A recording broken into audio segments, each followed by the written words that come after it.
Hi, I'm Laura Nickerson with Calabasas City News. On Saturday, June 4th, 2016, Calabasas was engulfed in flames as 516 acres were ravaged by a brush fire. 3,000 homes and businesses were threatened. Residents are back in their homes, but the city still has some serious cleaning up to do. The brush fire, dubbed the Old Fire by firefighters, was reported at 4:10 p.m. on that Saturday afternoon, caused at least in part by an accident on Old Mulholland Road that knocked down power lines. Flames quickly spread, putting into danger Calabasas High School, Viewpoint School, Headwaters Corner, and the city-owned Calabasas Clubhouse preschool. Homes in the Highlands, Ettingham, and Adamsville neighborhoods were ordered evacuated. Some 516 acres of brush were consumed by fire. The Mountains Restoration Trust building near the corner of Mulholland Highway and Old Topanga Canyon Road was completely destroyed. However, the nearby historic Masson House was untouched by the flames. At Calabasas Clubhouse Preschool at Creekside Park, some roof overhangs were singed, a propane tank and storage sheds were destroyed. Some outdoor furniture under an oak tree on the campus was completely melted by the heat of the flames. According to officials, one residence was damaged by fire retardant that was dropped by either a firefighting plane or a helicopter. April is the director of the Calabasas Clubhouse preschool that was affected by the fire. Where were you when you found out about the brush fire? I was actually here with my son playing at the school when I got the text saying that there's a fire across from the Calabasas High School. We came out and I was like, it's time for us to evacuate. Were you scared? No, because I had faith that the firefighters would go ahead and save the community, and they were already on it, so I felt that we were in good hands. Now, what was affected here at the clubhouse? Just the outside. Everything inside the building has been saved. We lost 4 sheds that we had here, a little bit of a damage on our building. We did lose, unfortunately, 2 of our oak trees. Other than that, that's all replaceable. We still have our school. You still have your school, and is it going to be open over the summer and continuing on? That's what our plans are. We're basically taking it day by day because we want to make sure that the school is safe for the children to return. We just are happy and thankful that it happened on the weekend where everybody was safe. Well, we're so glad to hear that the clubhouse is going to continue on. As you can see behind us, crews are out there getting rid of that old oak tree that we all loved so much, but we're glad at least that the clubhouse goes on.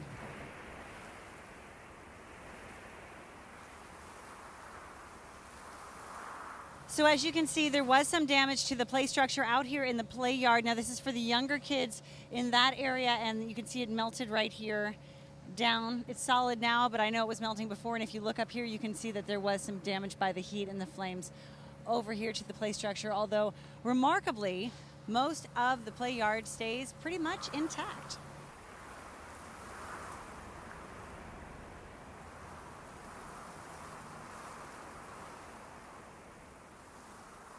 So you can see the workers behind me are cutting apart the old oak tree. Now, they did say that it can be a real fire hazard for these older oak trees, that they can continue to burn on the inside, so they decided to take the whole thing down, which is such a shame because it's such an integral part of the clubhouse. So this is what's left of the hillside. This is right behind the baseball diamond at Creekside Park, where the Calabasas Clubhouse preschool is. Flames engulfed 500 acres of this area. It definitely looks like a wasteland. There's not a tree to be seen.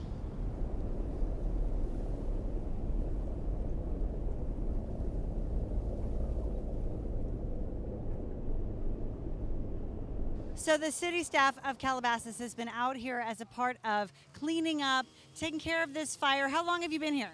I've been here all day. All day. And what's your job here? Well, cleaning up, maintenance. How does it feel to see such devastation around Calabasas? You know, it's devastating to see, but just really blessed that it wasn't the building. Some maintenance equipment and some toys, but it wasn't the building and nobody got hurt. So all in all, it's good. Well, we're so happy to see you out here. Thank you for working so tirelessly to clean it up. I was saying they look completely filthy head to toe, but they've never looked so good to me. If we can just show you guys here live on TV what we've been doing, you get these hot spots, and so, yeah, we pretty much just keep stomping them out as they keep popping up. So here at Headwaters Corner, it was deeply affected by the fire. As you can see, this building behind us was one of the few structures that was completely burnt down. And Mountains Restoration Trust, that was their building. And these people right here, Tom and Betsy, are part of MRT. Can you just tell me a little bit about how you felt when you heard that this place was on fire? It was kind of just a shock. Betsy will tell you about it because I'll get all choked up. So, Betsy, where were you when you found out about the fire? I was home, and a former employee called me and told me it was gone, and I had been the one that locked the door the day before, and it was just kind of unbelievable that it wasn't there anymore. But Now, what was being held in this building, and what kind of losses are there?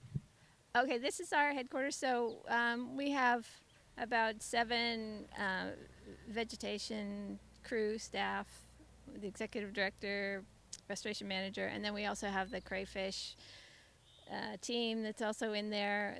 We do our office work, grant writing, report writing, and but we do a lot of field work. So there's a lot of work we can still do once we get our tools back. Our tool shed burned down.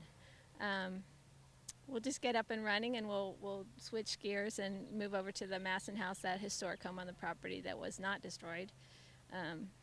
So we can keep going, but we did lose a lot of data, unfortunately.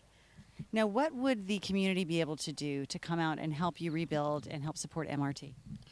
well, I suppose donations would be okay for, for equipment, but and help us with our restoration projects. We're going to still continue, and Coal Creek and Potrero Creek and Leo Carrillo. Well, you're a very valuable part of this community, and I know MRT has been doing a lot of great work out here in the Calabasas area and helping our native wildlife. So how do people find you and donate and get involved in this cause? Well, we have our website is mountainstrust.org. You can contact us through them, and you were always looking for volunteers, and we're always looking for donations, and the community has been good to us. We have a lot of weekend community volunteer activities, and they support us that way, and I hope they'll continue to do so and come out in force now and really make us Help you rebuild. yes. All right. Well, thank you so much. I'm so sorry for every bit of loss. As you can see, that building is just devastated behind us from the fire. Sorry about that.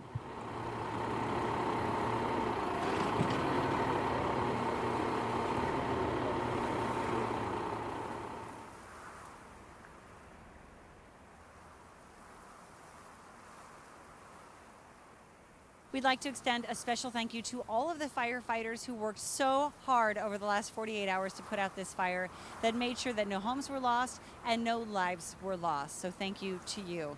Now, events like these remind all of us to be prepared and also to sign up for emergency notifications through the city. You can do so at cityofcalabasas.com. Also, you can find information there on the Calabasas Creekside Kids Clubhouse Preschool and Mountains Restoration Trust.